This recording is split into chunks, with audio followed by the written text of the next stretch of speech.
৯টি দেশ থেকে ৪৮,০৮০ জন ভোটার হওয়ার জন্য আবেদন করেছেন। এর মধ্যে ভোটার করা হয়েছে ১৭,৩৬৭ জনকে।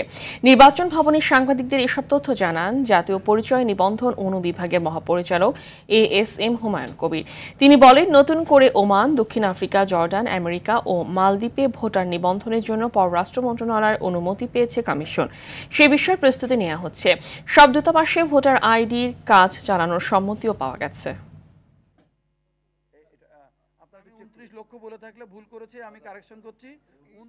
৪৮,০৮০ জনের আবেদন পাওয়া গেছে। এ পর্যন্ত ভোটার কমপ্লিট হয়েছে ১৭,৩৬৭ জনের। নতুন করে ৫টা দেশে ভোটার রেজিস্ট্রেশনের কাজ শুরু করার জন্য আমরা পররাষ্ট্র মন্ত্রণালয় থেকে সম্মতি পেয়েছি।